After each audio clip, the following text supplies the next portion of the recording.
minha gente, estamos gravando agora a aula e estamos iniciando a aula aqui de hoje, que fala sobre o mérito enganoso da fé. Então, como a gente vai dar uma recapitulada, é legal gravar, se alguém perdeu alguma coisa, tem como recuperar, tá?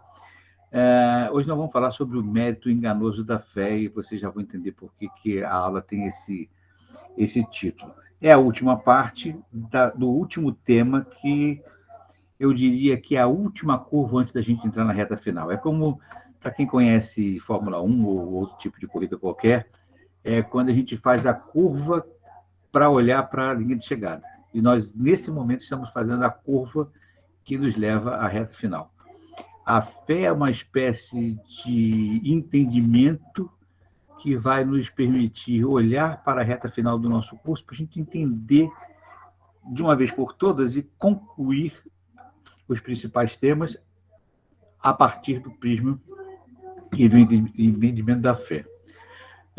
Nós começamos a falar de fé, e eu olhei para trás para ver se eu conseguia pegar o texto, mas deixa para lá, de Hebreus 11, quando diz que a fé é o firme fundamento das coisas que se esperam e a certeza das coisas que não se veem, para traduções mais antigas, para as coisas que se não veem. Sendo uma tradução antiga ou sendo uma tradução nova, ela usa a palavra certeza.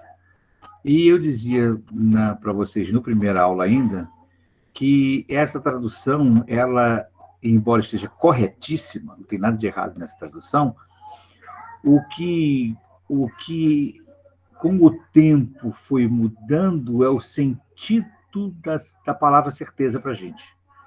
A palavra certeza para a gente hoje tem muito mais um sentido de líquido e certo como prova cabal do que como convicção última. Porque quando você diz certeza, você não tem prova, você está falando que você acredita muito naquilo.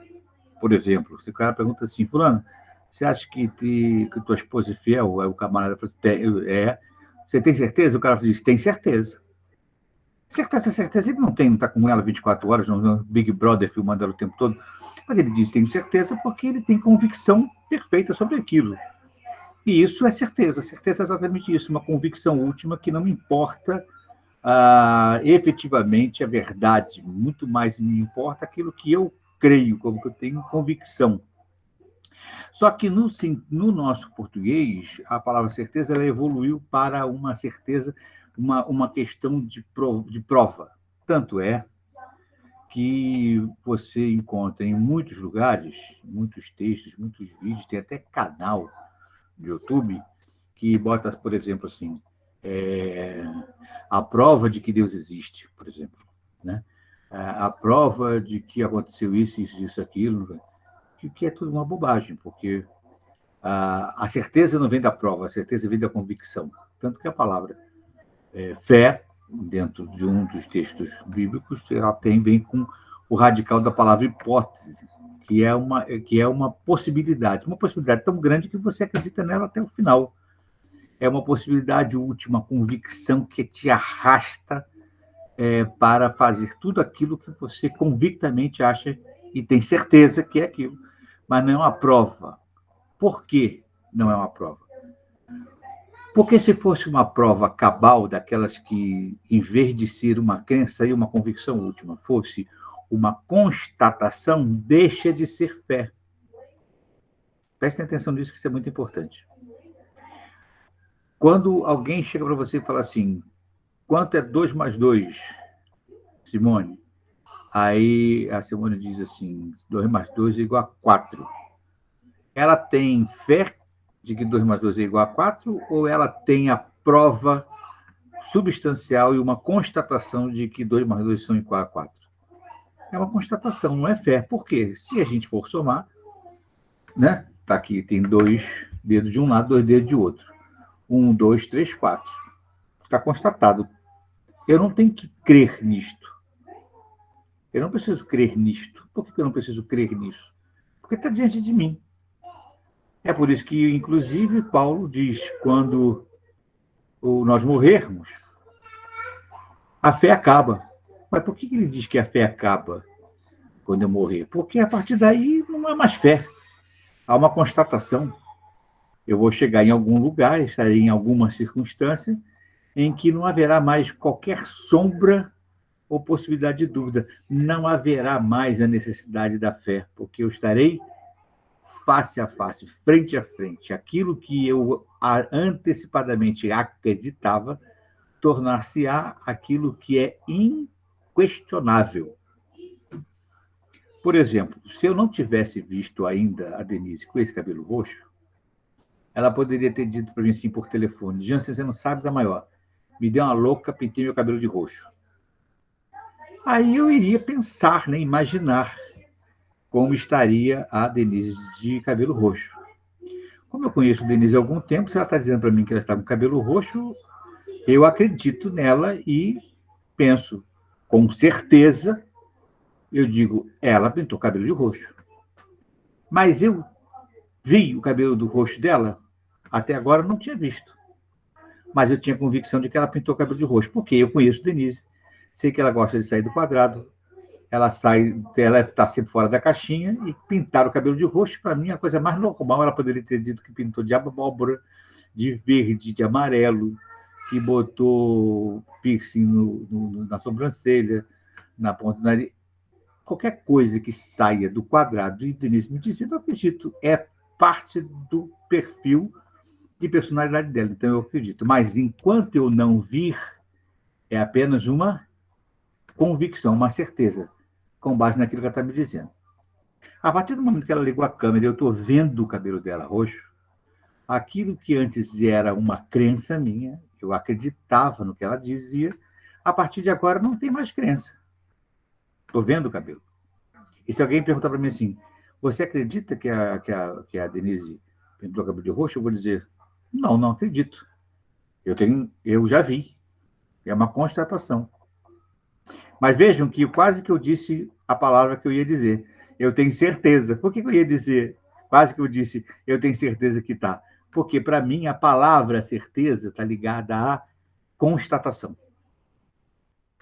Por isso que eu gosto de fazer essa introdução para que a gente entenda que a palavra certeza, no sentido daquele texto de Hebreus, quando fala que a fé é uma certeza, não está falando de uma constatação com provas, está falando de uma convicção última que nos move, que nos impulsiona. É aquilo que me arrasta. É a mesma convicção que fez com que a mulher Ciro-Fenícia fosse e tocasse na veste de Jesus para que ela fosse curada. Ela tinha constatação daquilo? Não, ela nunca tinha acontecido. Mas ela tinha aquela convicção de que isso aconteceria. Quando Jesus diz para alguém, levante e anda, o cara não tem a certeza de constatação, mas ele tem a convicção de que se Jesus falou, ele vai levantar e vai andar. O centurião, né, o Jairo, que disse, basta você dizer que meu servo será curado. Ele será, aquilo não é uma constatação, é uma fé, é uma convicção última, porque não tinha acontecido ainda. Ele não tinha visto o servo dele ser curado.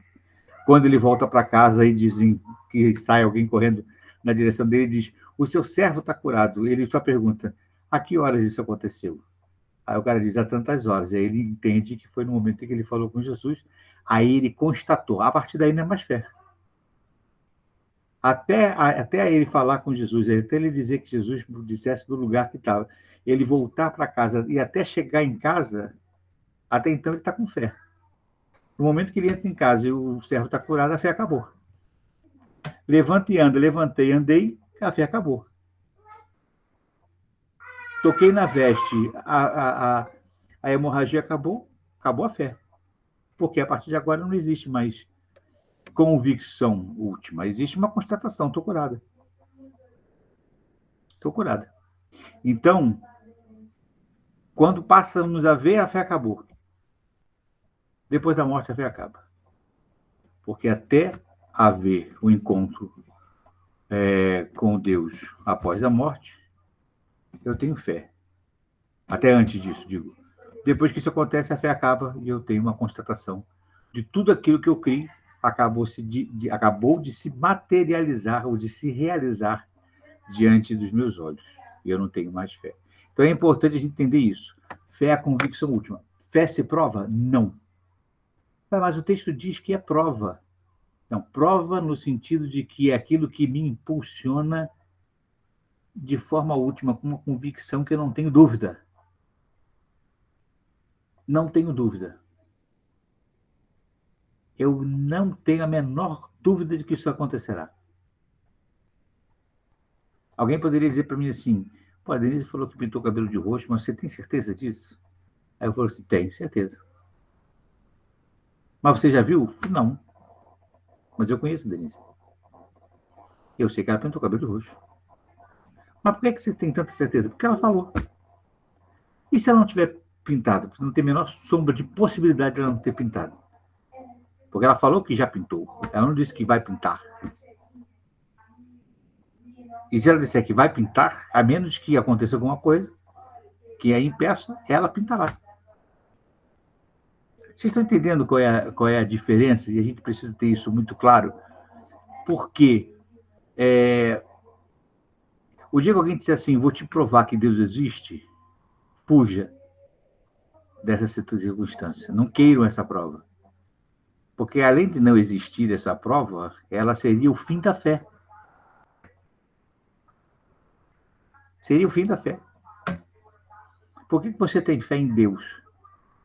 Porque você tem convicção, você o experimenta, você vive com ele, mas você não toca. E graças a Deus porque você não toca, porque por enquanto você pode ter fé. Isso é impagável. É impressionante isso.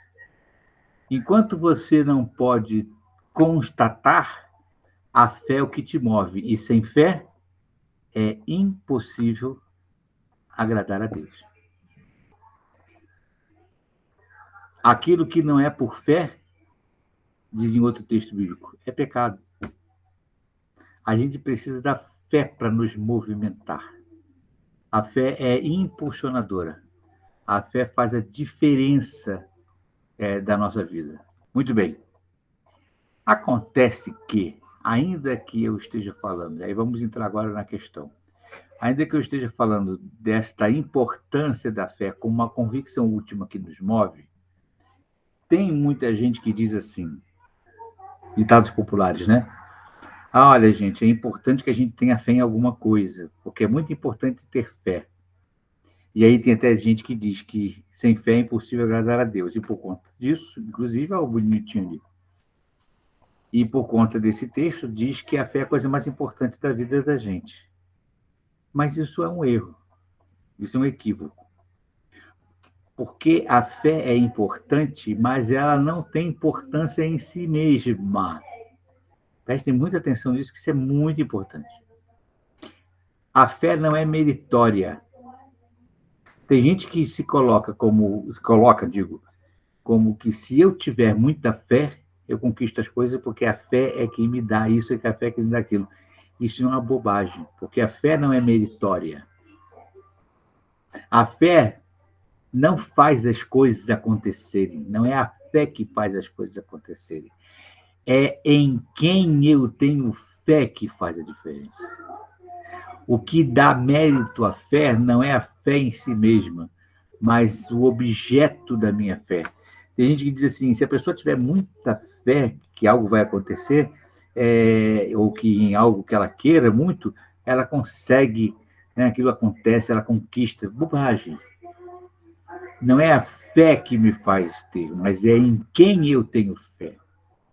Se aquela mulher Ciro-Fenícia tivesse apenas fé como meritória em si mesma, ela ia tocar nas vestes de Jesus, não faria a menor diferença. Ela ia continuar com a hemorragia lá nos píncaros. Por que não ia fazer diferença? Porque não há mérito na fé. O mérito está no objeto da fé. Tanto é verdade que ela, por fé nos médicos, por fé em curandeiros, por fé em várias outras possibilidades, ela consumiu todo o dinheiro dela ao longo de 12 anos de hemorragia. E resolveu? Não. E ela tinha fé. Tinha fé que o médico ia resolver, tinha fé que aquela determinada pessoa ia resolver, e nada resolveu. No momento em que ela teve fé em Jesus, e é isso que Lucas evidencia claramente quando ele está narrando isso, que ele fala que ela já tinha gastado todo o dinheiro dela em outras possibilidades. Ele quer demonstrar exatamente isso. Quando ela mudou o objeto da fé, fez a diferença. Aí faz a diferença. Aí mudou tudo. O objeto da fé também é o cerne da fé de Jairo.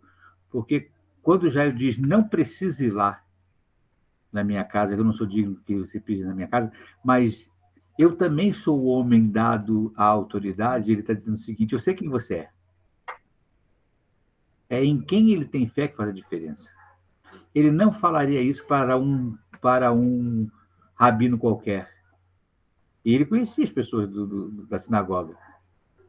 Mas ele não disse isso para nenhum outro. Ele disse isso para Jesus. Eu sou o homem dado à autoridade, eu também sou o homem dado à autoridade. Então ele está dizendo, você é aquele que tem autoridade para mandar que ele fique, Samu, meu servo, ficará são. Então, a fé não é meritória em si mesma. Não existe nenhum mérito em ter fé. Não existe nenhuma recompensa por ter fé, seja que fé for, porque a fé não tem mérito em si mesma. Do contrário, seria o mesmo que você disse assim, olha, para ter fé, preciso ter fé. Se ela tivesse mérito em si mesma, a maluquice disso seria isso. Você diz, olha, você precisa ter fé para ter fé, hein? O que não tem sentido algum. Não tem sentido algum. Portanto, quando as pessoas disserem assim, olha, é preciso ter fé, não é preciso ter fé, é preciso ter fé no objeto da fé. É isso que faz a diferença. Porque se eu pegar um pedaço de pau aqui e tiver muita fé no pedaço de pau, não vai fazer a menor diferença, ele continuará sendo um pedaço de pau. Agora, se Jesus disser para mim assim, pega esse pedaço de pau, taca dentro d'água, e quando você for pegar, ele vai sair florido. Aí eu vou lá, taco o pedaço de pau dentro da água, vou lá, busco, ele vai sair florido, eu tenho maior convicção disso. Mas é porque eu tenho fé que ele vai sair florido? Não. Ele vai sair florido porque eu tenho fé de quem me mandou tacar é poderoso para fazer com que ele saia florido. Portanto, a minha fé não está objetivada na crença profunda que eu tenho, mas no objeto da minha fé. Quem é o objeto da minha fé? Jesus. Ele é o fim da minha fé. É nele que eu deposito minha confiança. Deus é o autor e consumador da minha fé. Esse é o sentido dessa expressão. É nele que começa e é nele que termina a minha fé. Não passa por nenhum outro meio ou veio. A minha fé está nele, é o objeto da fé. Então não há fé meritória. Quando alguém diz assim, mas é importante, né, Marcos, e a gente ter fé em alguma coisa. Eu falo, não, meu senhor, não é bem assim. Não é ter fé em alguma coisa. É importante é em quem temos fé. Porque também tem essa questão, quando a pessoa diz assim, é importante ter fé em alguma coisa, a circunstância fica completamente impessoal, né? Pode ser fé em alguma coisa, pode ser fé em alguém, pode ser fé no pedaço de pau, pode ser fé no vizinho, pode ser fé no primo, pode ser fé em quem ou no que quiser.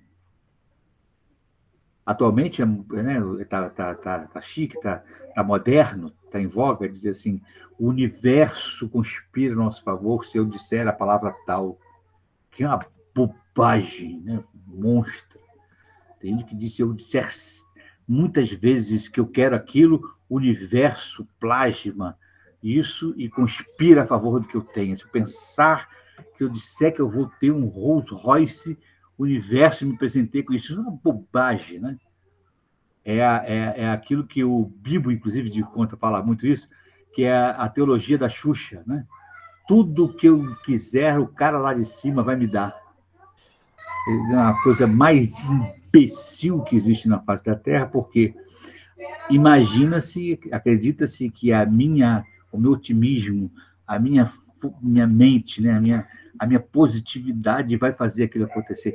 Isso, inclusive, é muito comum de se ver na teologia americana positivista, que acha que se você isto, logo aquilo. Vocês devem ter visto vários livros assim, os 5 passos para ser uma pessoa exemplar diante de Deus, os 10 passos para ser tão santo quanto eu sou, né? Humildade como alcancei, coisas assim do tipo, que para eles existe esse comportamento, né? Você bota 5 coisas assim, 6, 10, não sei nem como é que eles chegam a esses números, aí bota assim no espelho do banheiro, bota na porta do armário, se abre, você lê aquelas coisas, vai sair dali cheio de vontade, aquilo acontecerá. Não, a fé não é meritória. A fé não é meritória. O mérito da fé está no objeto da fé, em quem eu tenho fé. Isso faz a diferença. E por isso o autor de Hebreus, então, faz todo o capítulo 12, ou melhor, todo o capítulo 11, depois que ele fala do que é a fé, ele vai dizer quais são os heróis da fé. Ele vai falar da tão grande nuvem de testemunhos que muita gente, inclusive, quando vai interpretar esse texto, interpreta assim, depois que lê tudo, fala assim, então, irmãos, precisamos testemunhar porque tem uma porção de gente olhando para a gente, tão grande nuvem de testemunho que nos olha. O texto não está dizendo nada disso. O texto está dizendo de tão grande nuvem de testemunhas que estão nos dizendo quem é o autor e consumador da nossa fé. Ele está falando daqueles que experimentaram a fé objetiva em Deus.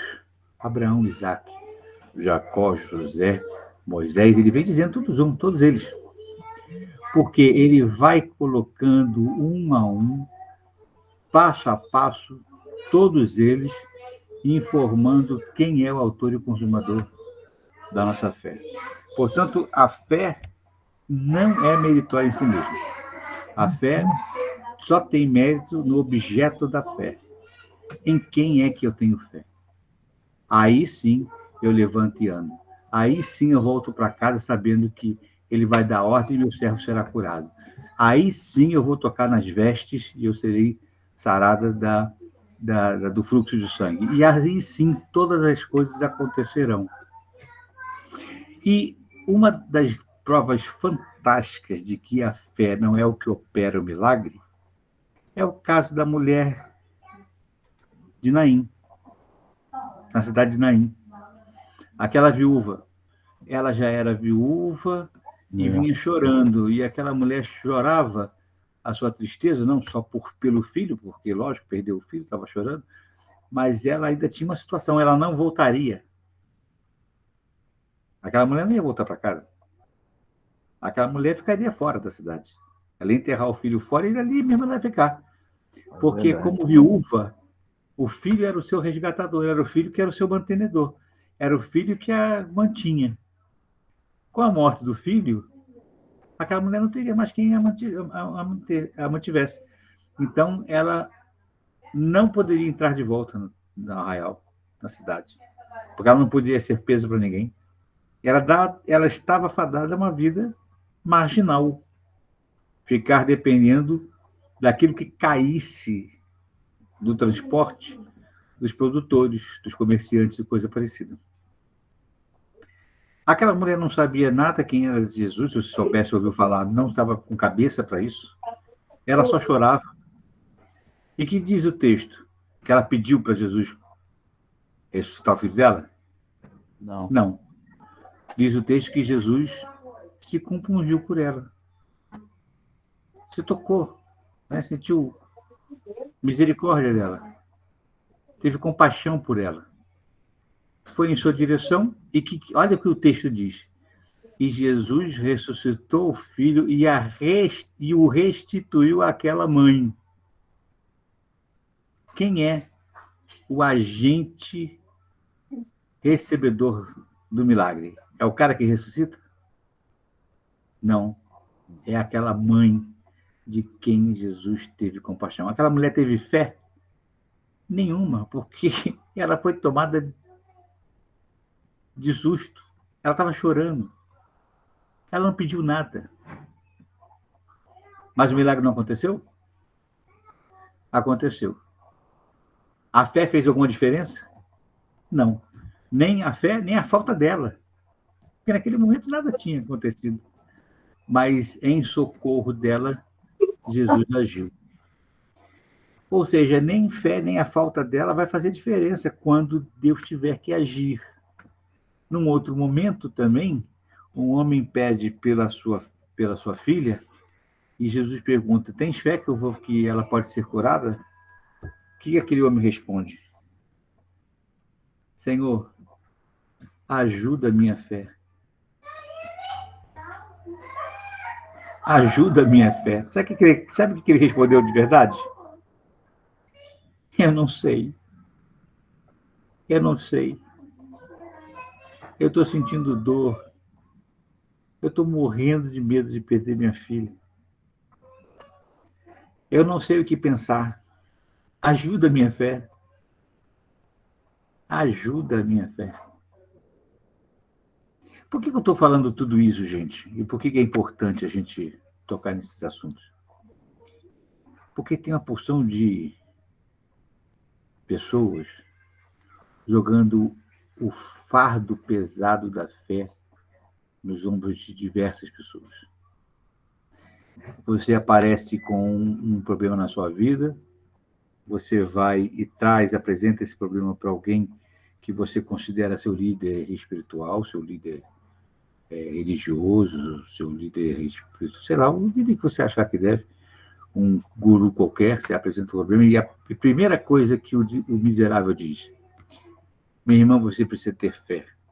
E praticamente isso, trocando em miúdos, poderia ser assim: cara, pire-se,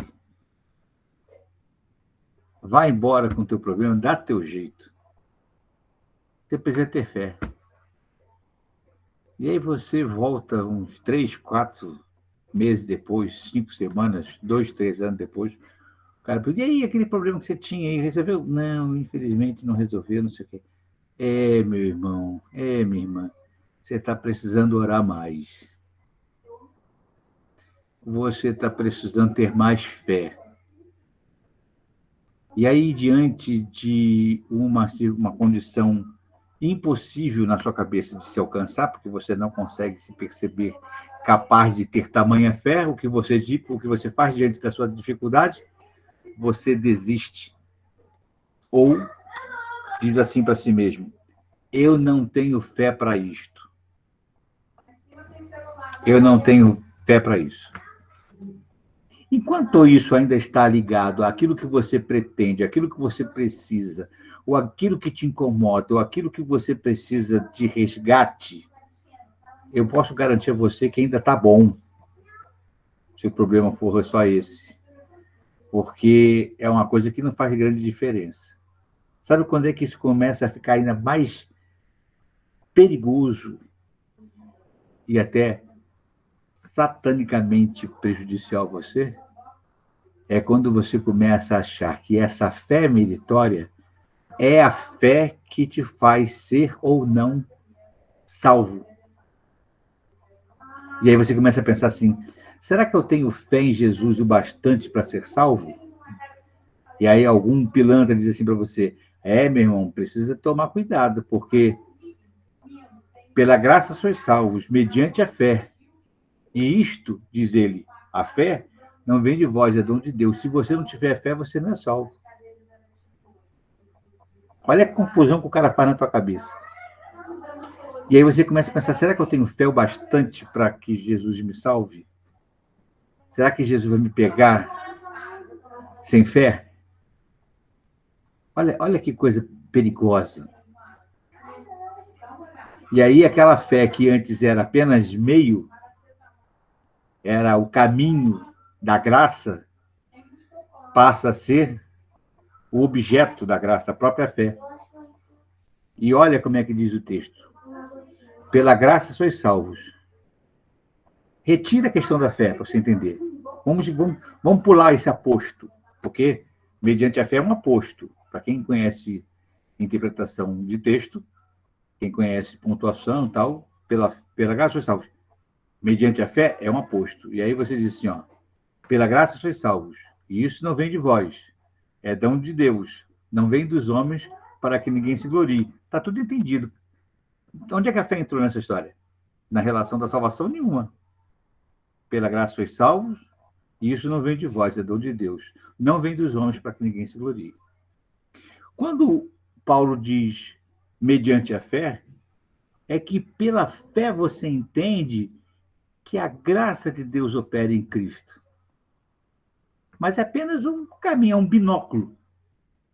Pelo binóculo da fé eu enxerguei que a graça é que me salva. É pelo binóculo da fé que eu me rendo diante do amor de Deus manifestado na cruz do Calvário. Agora, não é a fé que me salva. Se eu tiver mais fé ou menos fé, e isso determinasse a minha salvação, isso seria obra. E é pela graça que eu sou salvo, não é pelas obras. Não vem dos meus feitos para que eu não possa disso me gloriar. Portanto, a fé não é meritória. Não depende você conquistar nada ou você chegar a lugar nenhum se você tiver mais ou de menos fé. Depende da vontade soberana, maravilhosa, perfeita de Deus. Se eu quero muito um Rolls Royce, e eu oro de joelho todos os dias pelo Rolls Royce, 75 anos pelo Rolls Royce. E no meu leito de morte, eu digo, Senhor, mesmo sem Rolls Royce, em tuas mãos entrego o meu espírito. E Deus não me deu Rolls Royce. Pô, mas você não teve fé, irmão, morreu sem fé pelo Rolls Royce. Não, porque a vontade soberana de Deus disse para mim, vai morrer sem Rolls Royce, seu maluquinho, porque tu não tem condições de ter um Rolls Royce. Não foi para isso que eu te chamei. Não foi para você ter um Rolls Royce que eu fiz. Eu chamei você para testemunhar da minha graça, do meu amor, para viver a vida que eu separei para você. Então, vai ficar sem um Rolls Royce, lambe o beijo e vem logo, que eu já estou te esperando há 75 anos. Larga esse Rolls Royce. Porque a vontade de Deus é soberana, boa, santa e agradável. Então, quando eu chego diante de Deus e exponho a minha vontade, como Jesus fez, eu exponho como quem está dizendo, como quem está conversando, como quem está batendo papo. Denise, tudo bem, tu pintou esse cabelo de roxo, mas olha, eu acho que se fosse laranja, seria melhor. Mas se você quer roxo, que seja roxo, né? O cabelo é teu. Jesus fez mais ou menos a mesma coisa com Deus. Eu já estou sentindo aqui que o negócio não vai ser legal. Estou vendo que a cruz está logo ali. Estou sentindo já o cheiro da madeira. Estou sentindo já o tilindar do chicote nas minhas costas. Esse negócio está chegando perto de mim. Estou sentindo que não vai ser fácil. Já estou apavorado. É uma situação que eu jamais passei. Se puder, passa de mim esse cálice. Se puder, passa de mim esse cálice. Mas, todavia, que se faça a tua vontade. Deus livrou Jesus da cruz? Não. Aí você pode dizer assim, porque Jesus não teve fé. Porque se Jesus tivesse muita fé, ele não teria ido para a cruz. Pode falar um troço desse? Cabe falar um troço desse? Mais uma demonstração de que a fé não é meritória. Ele tinha a certeza absoluta que ele podia dizer para Deus que ele não estava afim de passar por aquilo. Estava dando medo. Isso, Jean, você está dizendo que Jesus teve medo? Sim, claro. Estava muito, muito preocupado. Estressado. Muito preocupado. Estava diante da morte, estava iminente a morte. Se ele pudesse, ele escapava. Dá para fugir para as ilhas gregas?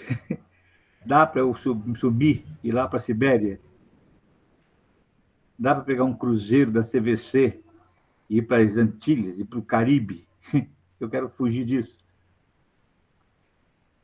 Todavia, faça a sua vontade. O objeto da fé não é a fé, é em quem eu boto a fé. Portanto, gente, é muito importante que a gente feche essa temática da fé com essa conclusão muito importante. Ninguém vai medir a tua fé. Nem Deus mede a tua fé. Ele vai te preparar em fé. Ele vai experimentar a tua fé. Ele vai te exercitar em fé para que você cresça em fé. Mas ele não vai botar uma régua na sua fé em momento nenhum e dizer assim: ah, Marcos, você não teve fé bastante. Tu vai ficar aqui mesmo. Olha, Vânia, a tua fé não chegou no nível aqui do... Tem aqui um marcadorzinho, uma régua, e você não atingiu aqui a régua da fé. Infelizmente, Vânia, você não vai ser arrebatada não, tá? Tua fé não chegou onde eu queria. Ô, Denise, tua fé não alcançou. Vem só o Pedro. Vai ficar sem o Pedro, Denise. Vem só o Pedro, que teve mais fé, tem 2 polegadas mais de fé no Pedro do que na tua régua. Vem o Pedro e fica a Denise.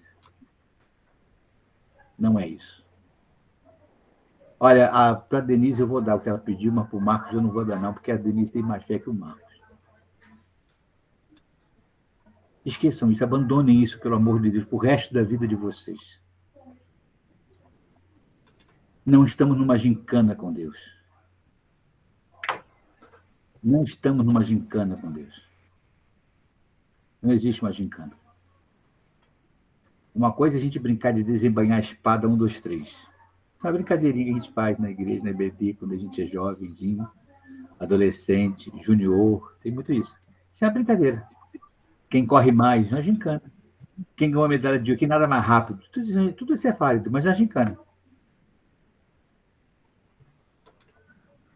Mas eu não serei medido por isso, relativamente à minha salvação. Vou ser exercitado em fé. Existe uma cena no filme... Ah, meu Deus, eu não lembro agora o nome do filme, acho que é o Todo-Poderoso. É um filme em que aquele cara que fez o Agente 86, ele recebe a ordem de Deus de fazer uma arca lá em Washington.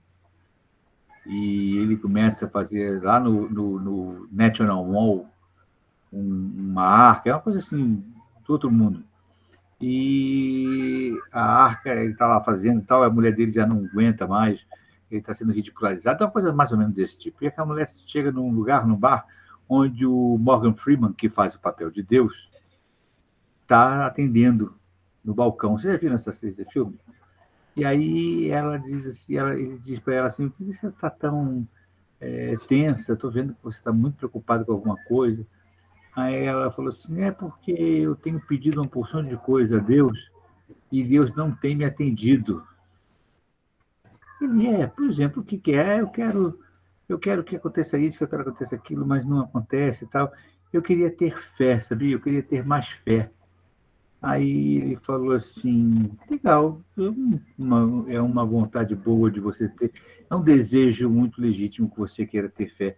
Agora, deixa eu te perguntar uma coisa: se você quiser mais fé, Deus vai te encher de mais fé ou vai te fazer passar por circunstâncias onde você desenvolva mais essa sua fé? Aí ela fica olhando para a cara do Morgan, mas ele começa a fazer uma porção de exemplos. Se você quiser ter mais força, Deus vai te dar mais força ou vai te dar passar por situações em que você se sinta mais fortalecido, que você se sinta mais capaz. Se você quer conhecer mais da relação com Deus, Deus vai te dar mais relação ou vai te dar circunstâncias que te empurrem para buscar essa relação mais próxima? Aí passa alguém na frente dele, dela, aí quando ela tenta achar, o Morgan sumiu. Deus lá, feito pelo Morgan Freeman, some, e aí ela começa a botar isso na cabeça, mas é exatamente isso. Fé é uma experimentação, você vai experimentar a fé, você vai ser treinado em fé, você vai ser experimentado. Senhor, me ensina a confiar mais em Ti. Aí Deus vai te encher de confiança. Um dia você vai dormir e durante a noite vai ter um regador de confiança assim, em cima de você, quando você acordar você está se sentindo cheio de confiança. Não. você vai viver circunstâncias em que aquela confiança será exercitada, ela vai ser fortalecida até o momento em que você aprende a confiar em Deus. Sabe onde é que Deus fez isso? Na história bíblica, por exemplo, nos 40 anos de deserto, em que aquele povo teve que aprender que era de Deus que ele recebia o sustento. Então passaram 40 anos comendo maná, que não adiantava guardar. Tinha que esperar dia a dia. O pão nosso de cada dia nos dá hoje. Eu não tenho cisterna para guardar a água que Deus me dá. Eu não tenho botija para guardar o azeite que Deus me dá. Eu não tenho armazém para guardar a farinha que Deus me dá. É dia a dia, de pouco a pouco. É Deus que me sustenta. E Ele vai me fazer viver circunstâncias em que eu aprenda a esperar nele confiadamente, que sempre haverá socorro na hora que eu precisar. Quando isso vai se repetindo várias vezes, um dia se diz assim para uma outra pessoa: cara, descansa em Deus, porque o socorro virá. Você vai dizer, você está dizendo isso não porque você está repetindo o que você leu no texto bíblico, que te impulsiona a isso, lógico, te mostra que isso pode existir. Mas você está falando que você experimentou isto várias vezes na sua vida. O seu testemunho de vida é real. Você não é um mero repetidor do que diz o texto bíblico. Você é um agente testemunhal daquilo que você viveu, vive. Confiança e esperança em descanso em Deus. Por que isso é a curva, a última curva da reta final? Porque se nós não partirmos para essa reta final agora, em que nós vamos falar do papel de Jesus na vida da gente, no que foi Deus e a teologia do Antigo Testamento, e Deus e a teologia do Novo Testamento, o papel de Jesus nas nossas vidas e a ação do Espírito Santo em nós, se nós não entendemos o que é fé agora, nada terá sentido. Sabe por quê? Porque tanto no Antigo Testamento quanto no Novo, sempre foi graça. Sempre foi fé. Ainda que algumas pessoas equivocadamente digam que no Antigo Testamento Deus tratava as pessoas pelo cumprimento da lei, como se primeiro Deus fosse um legalista e depois ele tenha virado um gracioso, na verdade sempre foi graça. E Paulo faz esse questionamento no livro de Romanos de maneira maravilhosa. Ele pergunta: foi Abraão declarado justo já circuncidado? Ou ele foi declarado justo e depois se circuncidou? Existia lei antes de Abraão? Ou veio somente depois com Moisés? Nem por isso Abraão deixou de ser considerado primeiro dos hebreus. Ora, diz Paulo, sempre foi graça. Ele não fala desse jeito, mas o que ele está dizendo é isso. Porque Abraão creu em Deus e isso lhe foi imputado como justiça. Portanto, a justiça está na crença em Deus, na confiança, porque a graça operava a confiança nele. Sempre foi graça. Sempre foi graça. Esse papo de que se você tiver muita fé, você alcança o que você quer, isso é uma bobagem. A fé não é meritória em si mesmo. Senão eu só precisaria aprender a como ter muita fé. Aliás, tem livro que fala isso, tá? Pelo amor de Deus, se alguém vir esse livro, não compre. Se já tiver em casa, jogue fora. Como ter muita fé. Isso é uma bobagem monstra, né? Como se você tivesse um caminho para se alcançar a fé. Café é exercício. A fé é exercício. E a fé é exercício dado por Deus. Não, você não vai conseguir criar uma série. Vou criar uma série aqui para me exercitar na fé. Não funciona desse jeito. Você pode ter contato com histórias de fé. Está na Bíblia aí uma opção de história de fé. Você vai ler. Você não será confundido com determinadas coisas acontecerem com você. Mas isso não é fé. A fé só vai ser exercitada em você quando você vivenciar circunstâncias de fé.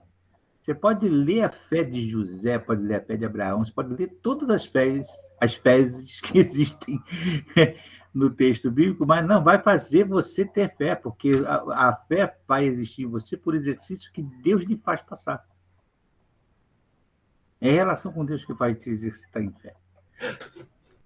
O que eu quero dizer com isso é o seguinte, é que não é a fé que vai medir, não é que Deus vai medir quanto de fé você tem para dar alguma coisa a você, ou deixar de fazer alguma coisa por você. É a vontade dele. Esse negócio de que, irmão, você não teve fé, por isso você não alcançou, isso é uma crueldade, né? Você imagina, a pessoa chega para o líder espiritual e diz assim, pastor, por favor, ore pela minha filha, ela está hospitalizada e eu preciso que ela seja curada e tal. Aí você ora, irmã, vamos ter fé, vamos ter fé, vamos ter fé. Ou então, pior ainda, né? Tem coisas cruéis que a pessoa fala assim, já está curada. Vamos profetizar que ela já está curada. Isso é uma bobagem, né? A profecia não muda a vontade de Deus. Você pode profetar o que você quiser. Isso é ideia de pessoas universalistas, que acham que o universo vai plasmar o que eu estou falando e vai se cumprir o que eu quero.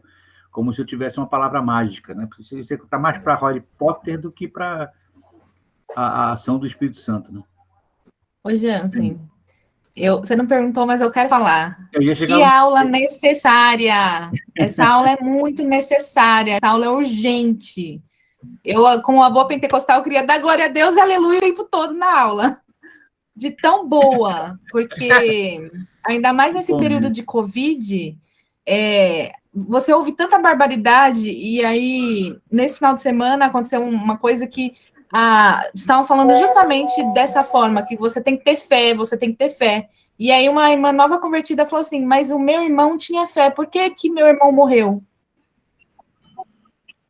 E aí não tinha como responder. Nesse tipo de pensamento, você tem que concluir que logo ele tinha pouca fé, né? Exatamente. E aí, assim, a pergunta também, por que que Paulo não foi curado? Ele não tinha fé? O apóstolo Paulo não tinha fé? Ele orou 3 vezes para que o espinho na carne fosse tirado. E Deus não tirou. A minha graça te basta. Tu segue o teu facho, vai ficar com esse espinho aí mesmo. Exatamente. Paulo não tinha fé? Timóteo não tinha fé, porque o texto bíblico fala que Timóteo tinha problemas de estômago e tinha várias outras enfermidades. Timóteo não tinha fé? E isso é muito cruel, é muito duro, porque realmente as pessoas buscam um líder espiritual e ele vai lá, não, você tem que ter fé. E aí a pessoa morre, e aí a pessoa vai achando que ela não tem fé. Exatamente. Ou a pessoa tem uma enfermidade que não tem cura, uma doença autoimune, e a pessoa vai lá e sempre ora, irmão, você tem que ter fé. A pessoa fica triste, porque ela tem, às vezes, uma fé maior do que aquele que está falando que ela tem que ter fé. E é por isso que eu disse a vocês, e vou concluir dizendo que fé é confiança. Fé não é otimismo. Fé é confiança, e a confiança é que nos faz descansar. E esse descanso é o que nos dá a paz que excede a todo entendimento.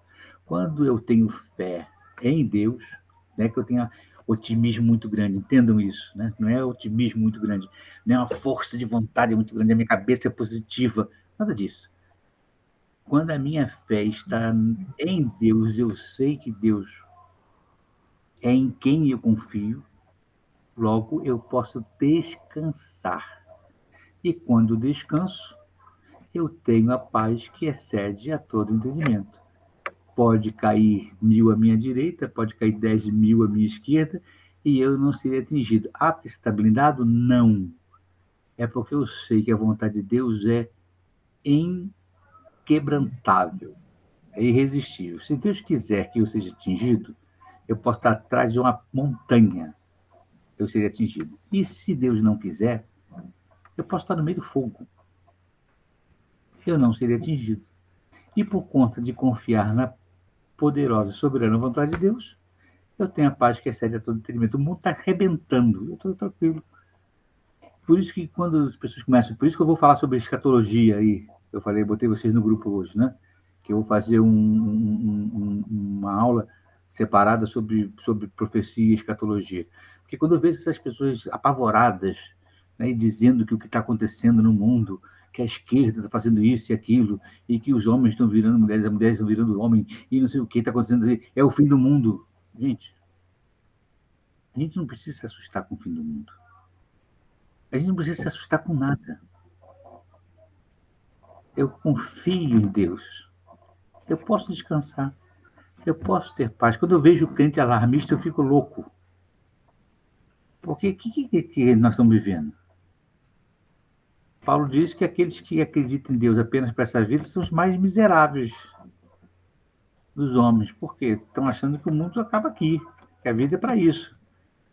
Aquilo que ele acredita é só para conseguir alguma coisa para se dar bem aqui. E quando, diante da iminência do fim, está preocupado, está desesperado. E a gente sabe que a nossa vida não é pro aqui e agora, não é pro Inc et Nunc. Não é pro aqui e agora, mas é pro ali e além. É para lá. Sou peregrino em terra estranha. Se eu for deportado daqui, vida que segue. Aliás, vida que segue mesmo, porque eu tenho vida que salta para a vida eterna. E é nisso que eu confio. Beijo para todos e até semana que vem. Beijo, até para a semana. Beijo. Tchau, Tchau, boa tchau. noite a todos, gente. Graças a Deus.